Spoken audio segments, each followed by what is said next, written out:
శ్రీ జలేశ్వరాలయ అభివృద్ధి పనులకు మీరు భూరి విరాళాలు అందించండి. స్వామివారి కృపకు పాత్రులు కండి.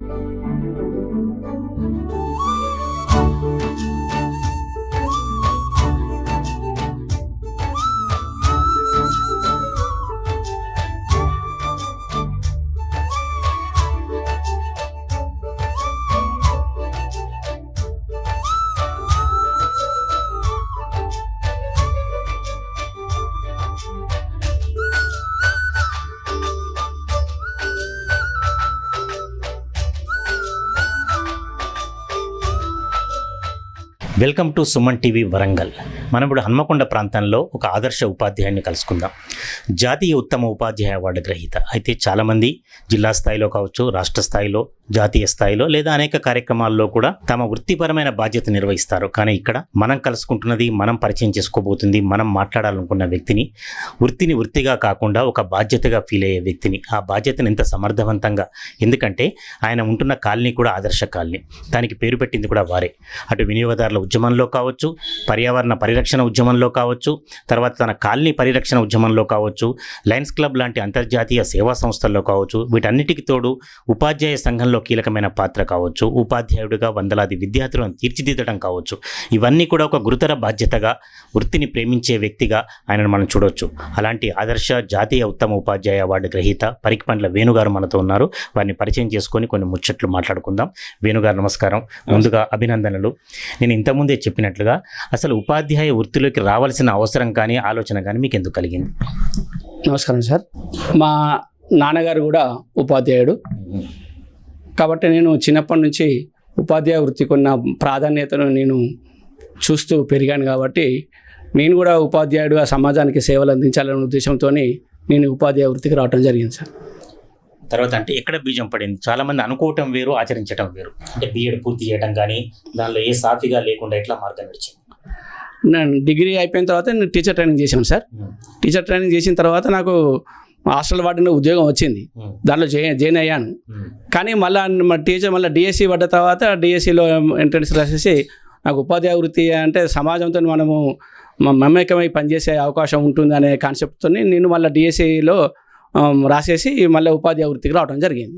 పరికిపండ్ల వేణుగారు, అంటే చాలామంది ఉపాధ్యాయులు వెళుతున్నప్పుడు విద్యార్థులు తల గ్రామస్తులు కూడా అంటే వీడుకోలు బాధతో కూడా చాలామంది కూడా సాగనంపిన సంఘటనలు ఉన్నాయి. మీరు కూడా ఏ గ్రామంలో పనిచేసినా, ఏ స్కూల్లో పనిచేసినా కూడా అలాంటి సంఘటనలు అనేకం కనిపించాయని మాకు తెలిసింది. దాని గురించి చెప్పండి. సో నేను ఫస్ట్ నాకు మా వర్ధనపేట మండలంలో భవానికుంట తండా పాఠశాలకు పోస్టింగ్ ఇచ్చారు. అయితే మా ఎంఈఓ గారు పోస్టింగ్ ఇచ్చుకుంటూ అక్కడ బడి లేదు, పిల్లలు లేరు, మీరు పక్కన వేరే నందనం విలేజ్లో మీరు పనిచేసుకోండి, ఎందుకంటే ఇంతకుముందు వాళ్ళు కూడా పోయి రిటర్న్ వచ్చి మాకు డిప్యుటేషన్ వేయమని అడిగారు. ఇక మీరు పోవడం ఎందుకు, వచ్చడం ఎందుకు, మీరు నందనంలో పనిచేయండి అని నన్ను పంపారు. పంపితే నేను నందనం వెళ్ళాను. వెళ్ళి ఒక 1-2 months చేసిన తర్వాత నాకు అనిపించింది, ఈ నందనం విలేజ్ వాళ్ళకు మనం చెప్పడం కాదు కదా, నా పోస్టింగ్ భవానికుంట తండా, ఈ గిరిజన విద్యార్థులకు వాళ్ళని అక్షరాస్యతం చేయాల్సిన బాధ్యత నా మీద ఉన్నది అనే ఉద్దేశంతో ఒక సండే నాడు తండాకు వెళ్ళటం జరిగింది. వెళ్ళేసి పోయారు. పిల్లలందరూ తండాలు ఆడుకుంటూ ఉన్నారు. వాళ్ళ పేరెంట్స్ను అందరినీ, ఏంది మీ బడి లేదా, సార్ లేదా అంటే, మా సార్ రాక చాలా రోజులు అవుతుంది సార్, ఇంకా మాకు రాలేదట అంటే, కాదు నేనే మీ సార్ను, నేను వచ్చి 2 నెలలు అవుతుంది, నేను నందనంలో పనిచేస్తున్నాను, మీరు పోయి ఆఫీసులో అడిగి ప్రయత్నం చేయండి, కానీ నేను వచ్చినట్టు చెప్పకండి, ఎందుకంటే అఫీషియల్స్ నువ్వెందుకు పోయినవా అని అంటారు కాబట్టి అని చెప్పడం జరిగింది. వాళ్ళు ఆ తర్వాత విలేజర్స్ పోయి ఒక 15 రోజులు తిరిగి వాళ్ళు నేను వచ్చేదాకా ప్రయత్నం చేసిండు. అప్పుడు నేను భవానికుంట తండ పాఠశాలకు పోవడం జరిగింది. అంటే ఒక మంచి ఆలోచనతోని భవానికుంట తండతోని జర్నీ స్టార్ట్ అయింది. ఈ జర్నీ ఎట్లా కొనసాగింది? ఈ భవానికుంట తండ అయిపోయిన తర్వాత అక్కడ పాఠశాల లేదు. ఒక మోతుబర్ రైతు చిత్రునాయక్ అని వాళ్ళ పశువుల పాకలో నేను బడి స్టార్ట్ చేశాను. ఉదయం పూట వాళ్ళ పశువులు పోయిన తర్వాత నేను పిల్లల్ని కూర్చొని చెప్తూ ఉండేది. ఆ క్రమంలో నాకు అనిపించింది ఏంటంటే, ఇక్కడ పాఠశాల లేకపోవటం వల్లనే ఉపాధ్యాయులు డిప్యుటేషన్ మీద పోతూ ఉన్నారు. ఇక్కడ పర్మనెంట్గా ఒక పాఠశాల ఉన్నట్లే ఉంటే ఉపాధ్యాయులు పోవటానికి అవకాశం ఉండదు.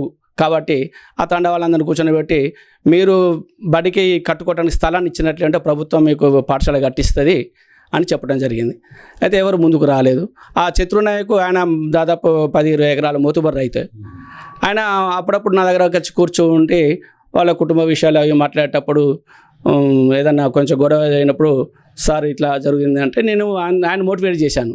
అవును చతుర్నాయకుడు బాగానే సంపాదించావు, నువ్వు ఎంత సంపాదించినా నీకు ఇలాగే ఉంటుంది, నువ్వు బడికి స్థలం ఇస్తే ఆ స్థలంలో బడి ఉంటుంది, దాని నీ పేరు శాశ్వతంగా ఉంటుంది అని అతనికి చెప్పడం జరిగింది. చెప్పంగా ఒక ఫైన్ మార్నింగ్ సార్ నేను బడికి స్థలం ఇస్తా సార్ అని చెప్పాడు. వెంటనే నేను కాగితాలు పట్టుకొచ్చి స్టాంప్ కాగితం ఎండిఓ గారికి దానం ఇస్తున్నట్టు రాపిచ్చి ఎండిఓ గారికి సబ్మిట్ చేశాను స్కూల్ కోసం. ఎండిఓ గారు ఆయన చాలా ఆశ్చర్యపడ్డాడు. ఏమైనా బాబు పోయి నువ్వు 1-2 నెలలు కాలేదు అప్పుడే అక్కడ విప్లవం పట్టుకొచ్చినట్టు చేస్తాను అంటే, లేదు సార్ ఆడ స్థలం ఇస్తే మీరు బిల్డింగ్ కడతారు కదా అంటే, ఏ స్కీమ్ వచ్చినా కూడా ముందుగా బిల్డింగ్ కడతా అన్నాడు. అది మొన్న నేను ఈ మధ్య పోయి చూశాను, ఆడ 2 బిల్డింగ్లు అదే స్థలంలో కట్టడం జరిగింది. నేను చాలా హ్యాపీగా ఫీల్ అయ్యాను. ఎందుకంటే మీతో స్టార్ట్ అయింది ఆ స్థలం అంతా కొలిసి మా అద్దులు పెట్టింది నేను. అదే స్థలంలో ఈరోజు 2 బిల్డింగ్లు నడుస్తున్నాయి. ఆ చుట్టుపక్కల తండా పిల్లలందరికీ కూడా ఈరోజు అక్షరాస్యత నిలయాలుగా నడుస్తున్నాయి. తండా నుంచి మళ్ళీ హై స్కూల్ వరకు మీరు రిటైర్ అయ్యే వరకు కొంచెం బ్రీఫ్గా చెప్పండి సార్. ఇంకా నేను అక్కడి నుంచి నాకు మన 5-6 నెలల్లో నాకు ఏమైందంటే 1 year లోపల స్కేల్ వచ్చి నాకు మన నెక్కొండ మండలం ట్రాన్స్ఫర్ అయింది. కాగానే వీళ్ళు మా తండా వాళ్ళు పోయి ఎండిఓ గారిని అడిగారు, లేదు సార్ మా సార్ పోవటానికి వీల్లేదు, మా సార్ మా దగ్గరనే ఉండాలా అని వీళ్ళు డిమాండ్ చేశారు. చేస్తే ఎండిఓ గారు ఏమనంటే, బాబు మీరు డిమాండ్ చేసేది కాదు, నేనే ఈ సార్ను మండలం నుంచి పంపదలుచుకోలేదు, నేను జిల్లా పరిషత్లో డిడిఓ గారిని అడిగి ఈ మండలం ఉండటానికి ప్రయత్నం చేస్తాను అని ఆయన హామీ ఇచ్చిండు. అదేవిధంగా డిడిఓ గారితో మాట్లాడి లెటర్ పెట్టిండు, ఈసారి సేవలు ఇక్కడే అవసరం ఉన్నాయని. ఆయన కూడా డిడిఓ గారు ఒప్పుకున్నారు. కానీ మన జడ్పీ చైర్మన్ అప్రూవల్కి పోయినప్పుడు ఆయన దాన్ని ఒప్పుకోలేదు. కాబట్టి లాస్ట్కు నన్ను పిలిపించి, సార్ బాగా ప్రయత్నం చేశాను, మిమ్మల్ని పంపటం నాకు ఇష్టం లేదు కానీ మరి పై అధికారులు పంపంటాను కాబట్టి అని నన్ను రిలీవ్ చేయడం జరిగింది. ఆ తర్వాత నేను నెక్కొండ మండలికి పోయాను. నెక్కొండ మండలంలో నేను రెడ్లవాడ స్కూల్కు వెళ్ళాను. ఆ రెడ్లవాడ స్కూల్ అది యూపీఎస్. ఆ యూపీఎస్లో పనిచేస్తూ ఉన్నప్పుడు మళ్ళీ 7th class చదివిన పిల్లలు ఏతుకు పోవాలి అంటే వస్తే నెక్కొండగా రావాలా లేదా పర్వతగిరి పోవాలా, ఇటుపైన అటుపైన 8-9 కిలోమీటర్లు నడుచుకుంటూ పోవాలా. చాలామంది పిల్లలు డ్రాప్ అవుట్ అవుతూ ఉన్నారు. ముఖ్యంగా అమ్మాయిలు అయితే కంపల్సరీ 100% డ్రాప్ అవుట్ అవుతున్నారు. దీన్ని నేను గమనించి దీన్ని హై స్కూల్ చేస్తే పిల్లలు కనీసం 10th వరకు చదువుకుంటారు అనే ఉద్దేశంతో మా స్టాఫ్తో మాట్లాడడం జరిగింది. ఆ స్టాఫ్ కొంత నిరుత్సాహంగా, సార్ మనకి ఎందుకు బర్డెను, అంత అవసరమా, 7th class వరకు ఉంటే మనం హాయిగా చెప్పుకొని ఉండొచ్చు కదా అని అనడం జరిగింది. అయినా నేను ఏం చేశానంటే పేరెంట్స్ అందరినీ కలిసి విలేజ్లో మరి దీన్ని మీ హై స్కూల్ చేసుకొని బాగుంటుందని వాళ్ళని మోటివేట్ చేయడం జరిగింది. ఒక ఫైన్ మార్నింగ్ జూన్ స్టార్టింగ్లో వాళ్ళ పేరెంట్స్ అందరూ వచ్చేసి హెడ్ మాస్టర్ని కలిసి, సార్ మేము హై స్కూల్ చేసుకుంటాము అని అంటే, మంచిదండి చేసుకోండి, మాకేం అభ్యంతరం లేదు అన్నాడు. కానీ అప్పుడు ఆ రోజులలో ఒక క్లాసు పెంచాలంటే 12,000 రూపాయలు ఫీజు కట్టాలి గవర్నమెంట్కు ప్రతి క్లాస్కు. మీరు ఆ పైసలు పట్టుకొచ్చుకోండి, నేను చాలానే కట్టేసి చేస్తా అని ఆయన హెడ్ మాస్టర్ అన్నాడు. వీళ్ళు అయ్యో మరి ఇప్పుడు 12,000 ఎట్లా అని వాళ్ళు ఆలోచన పడ్డారు. అప్పుడు నేను వాళ్ళకు ఒక సలహా ఇచ్చాను. ఈ కాకతీయ కెనాలు వర్క్ మా రెడ్లవాడ దగ్గర నడుస్తున్నది. మా రెడ్లవాడ విలేజ్లో కాకతీయ కెనాల్ క్యాంపు నడుస్తున్నది. ఆ క్యాంపు కాంట్రాక్టర్ని అడిగి చూడండి, ఒకవేళ ఏమైనా ఇస్తే మీ అదృష్టం అని అంటే, అరే సార్ మంచి సలహా ఇచ్చిండ్రు అన్నారు. వాళ్ళు మన కాంట్రాక్టర్ దగ్గర పోయి అడిగితే ఆయన వెంటనే పైసలు ఇచ్చేసాను. 8th classకు ఫీజు కట్టడం జరిగింది, అప్గ్రేడ్ అయింది. నెక్స్ట్ మరి ఎట్లా ఇంకా మన 9th classకి ఎట్లా అంటే అప్పటివరకు చూద్దాం అనుకున్నాం. 9th classకు వచ్చే వరకు ఎట్లా అన్నప్పుడు మా రెడ్లవాడ చుట్టూ గుట్టలు ఉంటాయి. ఆ గుట్టల్లో క్రషర్స్ కంకర నడుస్తూ ఉంటుంది. అయితే నేను ఆ విలేజ్ వాళ్ళకి చెప్పాను, ఈ క్రషర్స్ మీద మీకు సెస్ వస్తుంది, గ్రామ పంచాయతీకి సెస్ వస్తుంది, మీరు ఆ సెస్ మీరు ఎవరు మీరు జమ చేసుకుంటలేరు, పెద్ద పెద్ద అఫీషియల్ లెవెల్లో అది నడుస్తున్నది, మీరు ఆ కాంట్రాక్టర్ని అడగండి అని చెప్పడం జరిగింది. వాళ్ళు వెంటనే ట్రాక్టర్లను తీసుకొచ్చి గ్రౌండ్లో పెట్టి కాంట్రాక్టర్ రమ్మని పోవని చెప్పారు. వాళ్ళు వచ్చేసి మరి ఏంటి అంటే, మాకు ఇట్లా మేము 9th class మేము చేసుకుంటున్నామంటూ ఆయన 12,000 ఇచ్చేసాను. ఆ విధంగా 9th class కూడా నెక్స్ట్ ఇయర్ అయిపోయింది. అంటే టోటల్ ప్రతి గ్రామంలో కూడా ఎక్కడైతే మౌలిక సదుపాయాలు ఉన్నాయో అవన్నీ కల్పించడానికి కృషి చేస్తారు. ఒకసారి మన సబ్జెక్ట్కి వద్దాం. బేసిక్గా మీరు సైన్స్ టీచర్. నాది బేసిక్గా యాక్చువల్గా నాది రెగ్యులర్గా నాది బీకామ్ రెగ్యులరు కాలేజీలో. ఆ తర్వాత బీకామ్ తర్వాత నేను BA మళ్ళీ ఎక్స్టర్నల్ 1 sitting రాశాను. ఆ తర్వాత మళ్ళీ సైన్స్ మీద ఇంట్రెస్ట్తో మళ్ళీ BSc చేశాను. రైట్. అందుకే సైన్స్ అంటే సైన్స్ ఉపాధ్యాయుడు అని ఎందుక మరి సైన్స్ కార్యక్రమాల్లో విస్తృతంగా పాల్గొనటం, ఒక హేతుబద్ధంగా ఆలోచించడం, హేతువాద సంఘానికి సంబంధించిన కార్యక్రమాల్లో పాల్గొనటం. సైన్స్ మనం చదువుకున్నాం కాబట్టి అసలు సైన్స్ అనేది మన ఆలోచన విధానానికి మూలము. అది కరెక్ట్గా మనకు చెప్తూ ఉంటుంది. ఈ మూఢనమ్మకాలు ఇవన్నీ కూడా వాటిని తొలగించడానికి సైన్సే మనకు సమాజం అభివృద్ధికి, మానవ పురోగతికి ఉపయోగపడే సాధనం కాబట్టి ఈ సైన్స్ ప్రచారానికి నేను ఫ్రమ్ ది బిగినింగ్ నుంచి కూడా కృషి చేస్తున్నాను. జన విజ్ఞాన వేదిక కార్యక్రమం, జన విజ్ఞాన వేదిక కార్యక్రమాలు కూడా చేస్తున్నాను. రైట్. వేణు సార్, ఒక వ్యక్తిగతమైన అంటే మేడం కానీ మీ పిల్లలు కానీ ఎప్పుడైనా దీనికి సంబంధించిన దేవుడి విషయంలో కానీ ఏదైనా ఆబ్జెక్షన్ చేయలేదా? లేదు, వాళ్ళు కూడా మా మేడం కూడా ఆమె సైన్స్ టీచర్. ఆమె నాకంటే ఇంకొక ఆకు ఎక్కువే ఈ విషయంలో. ఖచ్చితంగా సైన్స్నే నమ్ముతుంది. దాన్ని తప్పనిసరిగా దాన్నే మనము పాటించాలా, శాస్త్రీయతే ముఖ్యం అనేది తన ఆలోచన. అంటే వివాహాలు లాంటి కార్యక్రమాల్లో కావచ్చు, ఇంకా వేరే వివాహాలు జరిగినప్పుడు కానీ మీరు గుళ్ళలకు వెళ్ళకపోవడం అటువంటివి కూడా మీకు ఎప్పుడైనా అనిపించిందా లోటుగా? అంటే అంతా మనం గుడికి పోవద్దు అనేది ఏం లేదు, కానీ అక్కడ జరిగే మనము మూఢత్వాన్ని, ఇప్పుడు ఒక రోజు ఉందనుకోండి, ఇదే రోజు మంచి రోజు, ఇదే ముహూర్తం, ఆ ముహూర్తానికే మనం పోవాలా, అది తప్పు అనేది మా భావన. నమ్మకాలు లేవు అట్లా అంటారు సార్. వీటితో పాటు ఎక్కువగా వినియోగదారుల ఉద్యమంలో కూడా పాల్గొన్నారు, వాటి గురించి చెప్పండి. ఇప్పుడు నేను పనిచేస్తున్న క్రమంలో అప్పుడు 1986లో వినియోగదారుల చట్టం వచ్చింది. ఆ చట్ట ప్రకారం ఏంటంటే మన వినియోగదారులకు మనకు కొన్ని హక్కులు ఉన్నాయి. ఆ హక్కులు చాలామందికి తెలియదు. కాబట్టి నేను రతన్ సింగ్ సారు, తర్వాత సుదర్శన్ రెడ్డి సారు, వీళ్ళు వరంగల్లో వినియోగదారుల ఉద్యమాన్ని నడుపుతున్నారు. వాళ్ళతో ఉన్న అనుబంధంతో నాది సీకెం కాలేజీ, నేను సీకెం కాలేజ్ స్టూడెంట్ కాబట్టి వాళ్ళకు నాకు సంబంధం ఉంది. కాబట్టి నేను మన రూరల్ ఏరియాలో కూడా ప్రజల్ని మోటివేట్ చేయాలనే ఉద్దేశంతో మా నెక్కొండ మండలంలో నెక్కొండ వినియోగదారుల సంఘం అని పెట్టేసి నెక్కొండలో అనేక కార్యక్రమాలు చేపట్టడం జరిగింది. అప్పుడు బాగా ఆస్తులను మన రైల్వే స్టేషన్లను బస్సులను తగలబెడుతూ ఉండేది. మేము అక్కడ రైల్వే చైతన్య వేదిక అని పెట్టేసి ప్రజలందరినీ జమ చేసి మన ఈ ఆస్తుల్ని మనం తగలబెట్టుకున్నట్లే ఉంటే రేపు పొద్దున మనకే అసౌకర్యంగా ఫీల్ అవుతామని ఆ విధంగా కార్యక్రమాలు నిర్వహించడం జరిగింది. తర్వాత పిల్లల విలేజర్స్కి అందరికీ కూడా సరుకులు అప్నా బజార్ అని అప్పుడు ఆ మధ్య వచ్చింది. ఆ రేట్లకు, సరైన రేట్లకు అమ్మటం, ఆ అప్నా బజార్ కూడా నెక్కొండలో పెట్టేయడం జరిగింది కన్జ్యూమర్స్ మూమెంట్లో. తర్వాత అక్కడ మొక్కల నాటక నేటి మిత్ర అని నెక్కొండలో ఒకటి అందరినీ యూత్ వాళ్ళని అందరినీ కూడా మోటివేట్ చేసి మొక్కల నాటక కార్యక్రమం కూడా నెక్కొండలో మండల కేంద్రంలో చేపట్టడం జరిగింది. అయితే వేణు సార్, మీరు అన్ని పాల్గొనడం చూడడం కానీ మీ ఆశ్చర్యం అనిపించిన విషయం ఏంటంటే మీరుంటున్న ప్రాంతానికి ఆదర్శ కాలనీ అని పేరు పెట్టడం, ఆ పేరు వెనుక మీరు ఉండడం, ఒకసారి ఆ కథ చెప్పండి. సార్, నేను మా కాలనీలో నేను ఇల్లు కట్టుకున్నప్పుడు మా కాలనీకి పేరు ఏం లేకుండే. మేము మా కాలనీలో మా బ్రెడ్ ఫ్యాక్టరీ ఉండేది. ఇంటర్ అడ్రస్ రాసుకొని బ్రెడ్ ఫ్యాక్టరీ గల్లీ నియర్ కేయూసీ అన్నట్టు రాస్తూ ఉండేది. దాన్ని నేను ఇల్లు కట్టుకున్న తర్వాత గమనించి ఇది ఇంకా ఎన్ని రోజులు ఉంటాము ఈ విధంగా అని మా కాలనీ వాళ్ళందరినీ కూడా, నాకు సమ్మర్ హాలిడేస్ రాగానే ఇక సమ్మర్ హాలిడేస్ మొత్తం నాకు వాళ్ళందరినీ మోటివేట్ చేయడం సరిపోయింది. అందరినీ జమ చేసి మరి మనకంటూ ఒక కాలనీ పేరు పెట్టుకుందాం, మనకు ఒక కమిటీ పెట్టుకుందాం అని అంటే, అవును సార్ బాగుండే, మంచి ఆలోచన సార్ అని అన్నారు. మరి దానికి ఒకరోజు డేట్ పెట్టాము. డేట్ పెడితే 10 మంది వచ్చారు. మరి 10 మందితో కాదు కదా అంటే మళ్ళీ డేట్ పెట్టాము. ఆ డేట్కు ఈ 10 కాక ఇంకో 10 వచ్చిండ్రు. అప్పుడు కూడా కాదు అంటే మళ్ళీ 3వసారి పెట్టేసినాం. ఇప్పుడు ఎప్పుడైనా ఇంతే మనం వస్తూ ఉంటారు అనేది నేను చెప్పాను.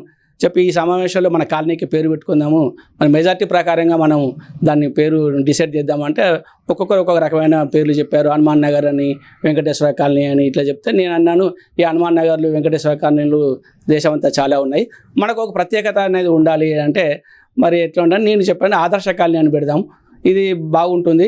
ఇంకోటి ఏంటంటే ఇప్పుడు మన కాలనీలో ఎవరైనా ముస్లిమ్స్ నివసిస్తున్నారు అనుకోండి, వాళ్ళు ఏడుంటాను అంటే నేను వెంకటేశ్వర కాలనీ ఉంటాను అంటే వాళ్ళు కొంచెం వాళ్ళు చెప్పుకోవడానికి వాళ్ళు ఉంటుంది. ఇది మన మత సామరస్యంగా ఇది దేనికి సంబంధం లేకుండా ఉంటుంది. ఆదర్శ కాలనీ అంటే సార్ చెప్పింది బాగుంది అని వాళ్ళందరూ ఒప్పుకోవడం జరిగింది. మీ వెంటనే తెల్లారి ఒక నేమ్ బోర్డు డ్రాప్ ఇచ్చేసి డిసైడ్ చేసేసాము. అది ఇప్పటి వరకు ఆదర్శ కాలనీ ఆ విధంగా కొనసాగుతూ ఉన్నాయి సార్. దీనికి సంబంధించి స్వచ్ఛ భారత్ సంబంధించి ఢిల్లీలో కూడా సెమినార్లో పాల్గొన్నారు. చాలామంది కూడా మిమ్మల్ని అభినందించారు. అక్కడి ప్రతినిధులు కూడా ఇక్కడికి సందర్శించారు. అయితే మా కాలనీలో నేను అనేక సమావేశాలకు వెళ్తున్న క్రమంలో ఈ మనం సెప్టిక్ ట్యాంకులు అనేటి ఎవ్రీ 3 ఇయర్స్కి ఒకసారి క్లీన్ చేసుకోవాలనేది వరల్డ్ హెల్త్ ఆర్గనైజేషన్ యొక్క నామ్స్ అవి. ఆ విషయం నా దృష్టికి వచ్చినప్పుడు నేను వెంటనే మా కాలనీ వాళ్ళందరినీ కూడా సమావేశపరిచి మరి మన సెప్టిక్ ట్యాంకులను కట్టించుకొని దాదాపు 15 ఏళ్ళు 20 ఏళ్ళు అవుతుంది, మరి ఎవ్రీ 3 ఇయర్స్కే మనం క్లీన్ చేసుకోవాల్సిన అవసరం ఉన్నదట. అంటే మా కాలనీ వాళ్ళందరూ కూడా చాలా ప్రతిదానికి మనం ఏ కార్యక్రమం తీసుకున్నా కూడా వాళ్ళు స్వచ్ఛందంగా ముందుకు వస్తారు, అందరూ కూడా సహకరిస్తారు. దాంతో మేము క్లీనింగ్ కార్యక్రమం చేపట్టి మా కాలనీలో సర్వే చేయించి ఆ సర్వేలో ఎవరు చేయించుకున్నారు ఎవరు చేయించుకోలేదు అని చూసుకున్న తర్వాత ఒకరోజు వరల్డ్ టాయిలెట్ డే రోజు ఎమ్మెల్యే గారిని, తర్వాత నగర కమిషనర్ గారిని వాళ్ళని పిలిపించి మీటింగ్ పెట్టి ఆ రోజు స్టార్ట్ చేసి మా కాలనీలో మొత్తం అందరూ కూడా దాదాపు 80% సెప్టిక్ ట్యాంకులను క్లీన్ చేయించడం జరిగింది. అది మొత్తం నగరం మన వరంగల్ మున్సిపాలిటీలో ఫస్ట్ టైము మా కాలనీ స్టార్ట్ అయింది కాబట్టి అది దాని యొక్క ఇంపాక్ట్ మిగతా వాటి మీద పడి వాళ్ళు మన వరంగల్లో మిగతా కాలనీలలో కూడా మీరు వచ్చి చెప్పండి సార్ అని స్వచ్ఛ వరంగల్ పౌర సంఘాల వేదిక అని ఒకటి పెట్టారు. ఆ వేదిక ఆధ్వర్యంలో ఈ కార్యక్రమం నడుస్తూ ఉన్నది. మన కాలనీలో మన వరంగల్ మున్సిపాలిటీ ఏరియాలో మిగతా ప్రాంతాలలో కూడా చెప్పడం జరిగింది. హైదరాబాదులో జాతీయ సమావేశం ఒకటి జరిగింది, ఏది స్వచ్ఛత దీని మీదనే. మనకు తమిళనాడు రాష్ట్రాలు ఈ దక్షిణాది రాష్ట్రాల సమావేశము జరిగితే దాంట్లో మా ఆదర్శ కాలంలో మీరు చేపట్టిన కార్యక్రమము దాని గురించి చెప్పండి అంటే అక్కడ నేను పవర్ పాయింట్ ప్రజెంటేషన్ చేశాను. అంటే ఎట్లా వాళ్ళను జమ చేయాలా, వాళ్ళని ఎట్లా మోటివేట్ చేయాలా, ప్రజల్ని మనం ఏ విధంగా ఎడ్యుకేట్ చేయాలనే దాని మీద నేను పవర్ పాయింట్ ప్రజెంటేషన్ చేయడం జరిగింది. అక్కడ దేశంలోని అన్ని రాష్ట్రాల ప్రతినిధులు దాన్ని చూశారు. మా యొక్క సక్సెస్ స్టోరీని వాళ్ళకు బుక్ రూపంలో ఇవ్వడం జరిగింది. ఆ తర్వాత ఏం జరిగిందంటే న్యూఢిల్లీలో దక్షిణాసియా దేశాల సదస్సు కూడా జరిగింది. దక్షిణాసియా దేశాలు, దాంట్లో బంగ్లాదేశ్, నేపాల్, భూటాన్, శ్రీలంక, అన్ని దేశాలు 7 దేశాలు. ఈ దేశాలలో పారిశుద్ధ్యం మీద పనిచేసే సంస్థలు, ప్రతినిధులు అందరిది కలిపి అక్కడ సమావేశం ఏర్పాటు చేశారు. ఆ సమావేశంలో పాల్గొనడానికి నాకు ఆహ్వానం పంపారు వాళ్ళు, వాష్ అనే ఆధ్వర్యంలో. వాళ్ళు ఇప్పుడు మారీ సంస్థ ఆస్కి సంస్థ ఆధ్వర్యంలో మేము ఈ కార్యక్రమాలు ఇక్కడ చేపట్టాము. వీళ్ళు కూడా దాంట్లో ప్రతినిధులు కాబట్టి వాళ్ళు నా విషయం చెప్పడం జరిగింది. చెప్పినప్పుడు మన వరంగల్ నుంచి నాకు ఆహ్వానం వస్తే నేను వెళ్ళి ఆ దక్షిణాసియా దేశాల సదస్సులో కూడా మన ఆదర్శకాలను చేపట్టిన ఈ సెప్టిక్ ట్యాంక్ క్లీనింగ్ సంబంధించింది అక్కడ పవర్ పాయింట్ ప్రజెంటేషన్తో చెప్పి మిగతా దేశాల వాళ్ళు కూడా మా యొక్క సక్సెస్ స్టోరీ వాటిని ప్రతులను పంచడం జరిగింది. అంటే వేణు సార్, చాలామంది దూరంగా ఉండాలి అనుకునే కార్యక్రమాల పట్ల కూడా మీరు మీ ఆదర్శకాల్ని ఎవరైతే ప్రజలు ఉన్నారో వాళ్ళంతా కూడా ఆదర్శంగా నిలిచారో ఆ కార్యక్రమాల్లో కూడా పాల్గొన్నారు. అట్లాగే లయన్స్ క్లబ్ లాంటి సంస్థల్లో ఉన్నారు, చాలా అవార్డులు కూడా మీరు అందుకున్నారు. వీటన్నిటికంటే మీరు ఏ వృత్తినైతే ప్రేమించారో, ఏ వృత్తిలో అయితే ఉన్నారో జిల్లా స్థాయి, రాష్ట్ర స్థాయి, చివరికి జాతీయ స్థాయి ఉత్తమ ఉపాధ్యాయ అవార్డు కూడా అందుకున్నారు. దానికి సంబంధించిన విశేషాలు చెప్పండి. నేను పనిచేసుకుంటూ వెళ్తున్న క్రమంలో నాకు నా పెంచలేపేటలో నేను పనిచేసినప్పుడు అసలు నాకు ప్రమోషన్ వచ్చి పెంచలేపేట పోయాను. ఆడ 20 మంది పిల్లలే ఉన్నప్పుడు ఆ యూపీఎస్ తీసేస్తామని వాళ్ళు అనుకుంటే నేను ఎంఈఓ గారిని అడిగాను, సార్ నాకు ఒక 1 year టైం ఇవ్వండి, నేను దాన్ని ప్రమోట్ చేస్తా అంటే మంచిది చేస్తానంటే చాలా సంతోషం కదా, వేణు సార్ చెయ్యండి అన్నాడు. నేను ఏం చేశానంటే జూన్ 12కు మాకు స్కూల్ ఓపెనింగ్, జూన్ 1కే నేను కార్యాచరణ ప్రణాళిక మొదలుపెట్టేసి మన పిల్లల్ని మన స్కూల్లో చేర్పిద్దామని కరపత్రాలు ముద్రించి మా పెంచలపేటలో ఉన్న యూత్ వాళ్ళను, సర్పంచ్ అందరినీ జమ చేసి మొత్తం ఊరంతా తిరిగి మేము మా పాఠశాలలో 6 ఉపాధ్యాయులు ఉన్నాం, మీ పిల్లల్ని మా పాఠశాలకు పంపండి, మీకు ఇంకా చదువు రాకపోతే మమ్మల్ని నిలదీయండి అని వాళ్ళకి చెప్పడం జరిగింది. ఆ విధంగా మేము కార్యాచరణ తీసుకొని కార్యక్రమం స్టార్ట్ చేసి పిల్లలందరినీ కూడా, అంటే వాళ్ళందరూ తల్లిదండ్రులు మా దగ్గర 2 ప్రైవేట్ స్కూళ్ళు ఉన్నాయి, ప్రైవేట్ స్కూళ్ళకు వాళ్ళు పంపిస్తూ ఉన్నారు. నేను వాళ్ళకంటే నేను బాగా చెప్తామని వాళ్ళకు చెప్పి నెక్స్ట్ దాన్ని ఆచరణలో చూపెట్టేసి పిల్లలకు అనేక రకాల కోచింగ్ ఇవ్వటం, సైన్స్ ఫేర్లలో పాల్గొనటం. అసలు వరంగల్ జిల్లాలో మా పెంచకలపేట విద్యార్థులు ప్రతి దాంట్లో పాల్గొనేది, ప్రతి దాంట్లో వాళ్ళకు వచ్చేది. రోజు పేపర్లలో పెంచకలపేట విద్యాలయ ప్రతిభ, లేకపోతే అట్లా వస్తూ ఉండేది. దాంతో పేరెంట్స్ అందరూ కూడా అరే ఆ ప్రైవేట్ స్కూల్లో చదివితే ఏం లాభం ఉన్నాయని వాళ్ళు క్రమక్రమంగా వాళ్ళ పిల్లల్ని పట్టుకొచ్చి మా స్కూల్లో వేశారు. అది నేను వెళ్ళినప్పుడు 20 మంది ఉన్న పిల్లలు, నేను వచ్చేట వరకు 108 మంది పిల్లలు వచ్చారు. వచ్చిన సందర్భంగా మా జిల్లా విద్యాశాఖ వారు మా టీచర్స్కు ట్రైనింగ్ ఇవ్వడానికి ఒక మాడ్యూల్ తయారు చేసిండ్రు. ఆ మాడ్యూల్లో ఫర్ ఎగ్జాంపుల్ అనే సక్సెస్ స్టోరీ అని మా పెంచలేపేట పాఠశాల యొక్క సక్సెస్ స్టోరీ దాంట్లో రాశారు. ఇట్లా పలానా ఉపాధ్యాయులు వాళ్ళు ఇంతమంది ఉన్న పిల్లలు ఇంతమంది చేసుకోవడానికి వాళ్ళు అనేక రకాల చర్యలు తీసుకున్నారు, మీరు కూడా చేయాలంటే ఇంతకంటే ఇంకా ఎక్కువ చేయగలుగుతారు అని ఎగ్జాంపుల్గా మా సక్సెస్ స్టోరీ ఆ మాడ్యూల్లో వాళ్ళు రాయటం జరిగింది. అది మాకు చాలా హ్యాపీ అనిపించింది. అదే సంవత్సరం నాకు స్టేట్ లెవెల్లో స్టేట్ బెస్ట్ టీచర్ అవార్డుగా వైఎస్ రాజశేఖర రెడ్డి గారి చేతుల మీదుగా తీసుకోవడం జరిగింది. ఆ తర్వాత మరి సైన్స్ కార్యక్రమాలు. ఇంకొకటి ఏంటంటే నేను ఏ పాఠశాలలో పనిచేసినా కూడా పిల్లలతోని సైన్స్ క్లబ్ ఒకటి ఏర్పాటు చేస్తాం. పిల్లలతోనే నాది మా అబ్దుల్ కలాం పేరు మీద కలాం సైన్స్ క్లబ్ అని ఏర్పాటు చేసి ఆ పిల్లలందరూ కూడా మీరు సైన్స్ క్లబ్ దీనికి అధ్యక్షులు సెక్రటరీ అని వాళ్ళకు కొన్ని మనం కార్యక్రమాలు నేర్పుతుంటే వాళ్ళు ఎడ్యుకేట్ అవుతుంటారని ఆ సైన్స్ క్లబ్ ఆధ్వర్యంలో అనేక మన ఆరోగ్య కార్యక్రమాలు, పారిశుద్ధ్యం మీద, లేకపోతే దోమల మీద, లేకపోతే మన పాండమిక్ డిసీజ్ వచ్చినప్పుడు వాటి మీద కార్యక్రమాలు మేము చేపడుతూ ఉండేది. ముఖ్యంగా ODF బహిరంగ మల విసర్జన, దానివల్ల కలిగే నష్టాలు ఏంది, లేకపోతే మన పిల్లలకు ఆరోగ్యం పట్ల ఏ విధంగా ఉండాలా, గ్రామంలో స్వచ్ఛత ఏ విధంగా ఉండాలా అనే దాని మీద అనేక కార్యక్రమాలు మేము చేపట్టేది. ఆ చేపట్టిన దానికి గాను నేషనల్ లెవెల్లో విజ్ఞాన్ ప్రసార్ సంస్థ ఉన్నది.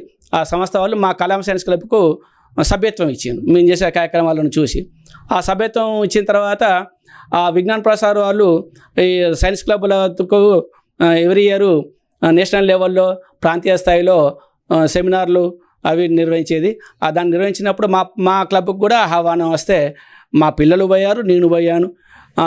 మా క్లబ్కు మోడల్ రాకెటరీ దాని మీద ఈ మన ఇస్రోలో వాళ్ళు మాకు ఒకటి వర్క్షాప్ పెట్టారు. ఆ వర్క్షాప్కు నాకు ఆహ్వానం వచ్చింది. నేను అక్కడికి పోయాను. మోడల్ రాకెట్ ఎట్లా పనిచేసే విధానము, అది ఏ విధంగా లాంచ్ అవుతుంది అనే విషయాలన్నిటి కూడా మాకు ట్రైనింగ్ ఇచ్చారు. మళ్ళీ నేను వచ్చిన తర్వాత మా మండలంలో ఉన్న అన్ని పాఠశాల విద్యార్థులకు దాని పని విధానాన్ని తెలియజేయడం జరిగింది. ఈ విధంగా అనేక సెమినార్లకు సైన్స్ క్లబ్ ఆధ్వర్యంలో వెళ్ళటం జరిగింది. సార్, ఇన్ని అడిగారు. ఒక ప్రధానమైన ప్రశ్న అడగాలి నేను. మీరు చూస్తేనో ఇప్పుడు కొద్ది రోజుల్లో షష్ఠి పూర్తి ఉత్సవాన్ని జరుపుకోబోతున్నారు. మరి మీరు అట్లా చూస్తే అనిపిస్తలేదు, దీని వెనుక ఉన్న విజయ రహస్యం ఏమిటి? దీని విజయ రహస్యం అంటూ ప్రత్యేకంగా ఏమి లేదు, కానీ నేను చేసుకుంటూ పోయాను. కానీ నేను ఈ మధ్య కాలంలో కొన్ని మన లిటరేచర్ చదువుతూ ఉంటాం కదా, దాంట్లో నాకు ఈ మధ్య నా దృష్టికి వచ్చింది ఏంటి అంటే ప్రతి మనిషి ఆరోగ్యానికి ఆరోగ్య హార్మోన్స్ అనేటివి ఉంటాయి అనేది ఈ మధ్య చూశాను. అది చూస్తే కరెక్టే అనిపించింది. మనకు హెల్దీ హార్మోన్స్ అని 4 ఉంటాయి. డోపమైన్, ఆక్సిటోసిన్, సెరోటోనిన్, ఎండార్ఫిన్ అనే 4 రకాల హార్మోన్స్ ఉంటాయి అని అది సైన్స్ ప్రకారంగా వాళ్ళు చెప్తూ ఉన్నారు. డోపమైన్ అనే హార్మోను మనం ఏదైనా ఒక మంచి పని చేసినప్పుడు ఇతర వ్యక్తులు మనల్ని మన సక్సెస్ను పొగిడినప్పుడు మన లోపల ఆ డోపమైన్ అనే హార్మోన్ విడుదలవుతుందట. అప్పుడు ఆ మనిషి ఆరోగ్యంగా ఉండే అవకాశం ఉంటుంది అనేది రీసెర్చ్లో బయటపడ్డ విషయం. తర్వాత ఆక్సిటోసిన్ అనే హార్మోన్ అనేది మనము ఇతరులతో మనం అనుబంధం, ఆత్మీయత మనం పంచుకున్నప్పుడు మన లోపల ఒక రకమైన ఫీలింగ్, అంటే మనము వాళ్ళ హగ్ ఇచ్చినప్పుడు అలాంటప్పుడు ఆక్సిటోసిన్ అనే హార్మోన్ విడుదలవుతుంది. అలాంటి హార్మోన్ విడుదలైనప్పుడు ఆ మనిషి ఆరోగ్యంగా ఉంటారు అనేది కూడా సైంటిఫిక్గా రుజువైంది. తర్వాత సెరోటోనిన్ అనేది మనం చేసిన పనుల వల్ల ఇతరులకు లాభం అయ్యి వాళ్ళు బెనిఫిట్ పొందినప్పుడు వాళ్ళు సార్ ఇది మీరు చేయబట్టే ఇది అయింది అని వాళ్ళు ఎవరన్నా అన్నప్పుడు మన లోపల ఈ సెరోటోనిన్ హార్మోన్ విడుదలవుతుంది అనేది శాస్త్రవేత్తలు చెప్తూ ఉన్నారు. మరి తర్వాత ఎండార్ఫిన్స్ అనే హార్మోన్స్ మనం ఏదైనా ఒక పని చేసినప్పుడు ఆ పనికి చాలా కొంత శారీరక శ్రమ చేయాల్సి వస్తుంది. ఆ శారీరక శ్రమ మనం ఆ పని మీద కాన్సన్ట్రేట్ చేసి చేస్తున్నప్పుడు ఆ ఎండార్ఫిన్స్ అనే హార్మోన్స్ విడుదలవుతూ ఉంటాయి. అది కూడా ఆరోగ్యానికి పనికొస్తుంది అనేది. అంటే నేను ఈ కార్యక్రమాలన్నీ చేస్తూ ఉన్నా కాబట్టి మరి ఇంత ఆరోగ్యంగా ఉన్నా కావచ్చు అని దాన్ని సమర్థించుకోవడం జరుగుతుందా సార్? అది సైంటిఫిక్గా కూడా అది రుజువైంది. అది డాక్టర్లు సైకియాట్రిస్టులు చెప్పే విజయ రహస్యాన్ని అద్భుతంగా అంటే ఆచరించడం ద్వారా మీరు తప్పనిసరిగా చెప్పారు. చివరగా చెప్పండి సార్, అనేక ఉద్యమాల్లో కీలక పాత్ర, మీ కాలనీలో ఒక ఆదర్శవంతంగా తీర్చిదిద్దారు. వీటన్నిటికీ మించి వేలాది మంది విద్యార్థిని తీర్చిదిద్ది జాతీయ ఉత్తమ ఉపాధ్యాయ అవార్డు గ్రహీతగా పేరు పొందారు. ప్రతి ఒక్కరు కూడా మనము నా దృష్టిలో మనము సంపన్నులు అంటే మనం ఏమనుకుంటాం అంటే డబ్బున్న వాళ్ళను సంపన్నులు అంటాం మనం సహజంగా. కానీ నేను నా దృష్టిలో ఏంటంటే అందరూ సంపన్నులే. డబ్బు ఉన్న వాళ్ళు సిరి సంపన్నులు, గుణం ఉన్నవాళ్ళు గుణ సంపన్నులు, ఆరోగ్యం ఉన్నవాళ్ళు ఆరోగ్య సంపన్నులు, నాలెడ్జ్ జ్ఞానం ఉన్నవాళ్ళు జ్ఞాన సంపన్నులు. ఇట్లా మనము దేవుడు ప్రతి ఒక్కరికి ఏదో ఒక సంపద ఇవ్వడం జరుగుతుంది. అయితే మనకు ఆ ఇచ్చిన సంపదను సమాజానికి పంచాలి. ఎప్పుడైనా సమాజానికి పంచినప్పుడు మాత్రమే మనలో ఉన్న సంపద అనేది పెరిగే అవకాశం ఉంటుంది. దానికి మన చరిత్రలో కూడా మనం గమనించినట్లేమంటే మనం మానవ చరిత్రను మనం చూస్తే చాలా కొన్ని వందల సంవత్సరాలు మానవుడు మానవుడిగా జీవించాడు. అంటే ఏం చేశాడు అంటే బయట ప్రకృతిలో దొరికిన ఆహార పదార్థాలు గింజలన్నీ దూసుకొచ్చుకొని గుహలలో పెట్టుకొని జీవించేవాడు. అట్లా కష్టపడి తీసుకొచ్చినప్పుడు ఒక గింజ కింద పడితే ఏమనుకున్నాడంటే అది మట్టిలో పడ్డది అని ఫీల్ అయ్యేవాడు. కానీ ఎవరికో ఒక మానవుడికి ఆ పడ్డ గింజ వట్టిగా మట్టిలో పడలేదు, అది మొలకెత్తి దాంతో చాలా గింజలు వచ్చినాయి అనేది మానవునికి అర్థమైనప్పటి నుంచి ఓహో మనం కొన్ని గింజలు వదులుకుంటే తప్పేమి లేదు, దీనికి రిటర్న్స్ మనకు వస్తాయి అనే కాన్సెప్ట్ మానవునికి అర్థమైంది. అప్పటి నుంచే మానవుడు వ్యవసాయం చేయడం మొదలుపెట్టిండు. వ్యవసాయం చేయడం మొదలుపెట్టినప్పటి నుంచే మన నాగరికత అనేది అభివృద్ధి చెందింది. అంటే దీంట్లో ఉన్న మనకు నిగూఢంగా ఉన్న మనకి ఏంటి అంటే మన దగ్గర ఉన్నదాన్ని కొంత వదులుకోవాలా, వదులుకున్నట్లయితే తప్పనిసరి ఆ విధంగా మా ప్రతి సమాజంలో ఉన్న వారు ప్రతి ఒక్కరు కూడా అంటే కల్టివేషన్ చేయాలి. కల్టివేషన్ చేస్తుంటే రిటర్న్స్ అనేది ఏదో ఒక రూపంలో మనకు రిటర్న్స్ వస్తూ ఉంటాయి అనేది గ్యాస్ ఫామ్ అవుతుంది ఇప్పుడు కాదు. రిటర్న్స్ అనేది తప్పనిసరి ఏదో ఒక రూపంలో వస్తాయి అనేది నేను చెప్పదలుచుకున్న సందేశం సార్. సూపర్.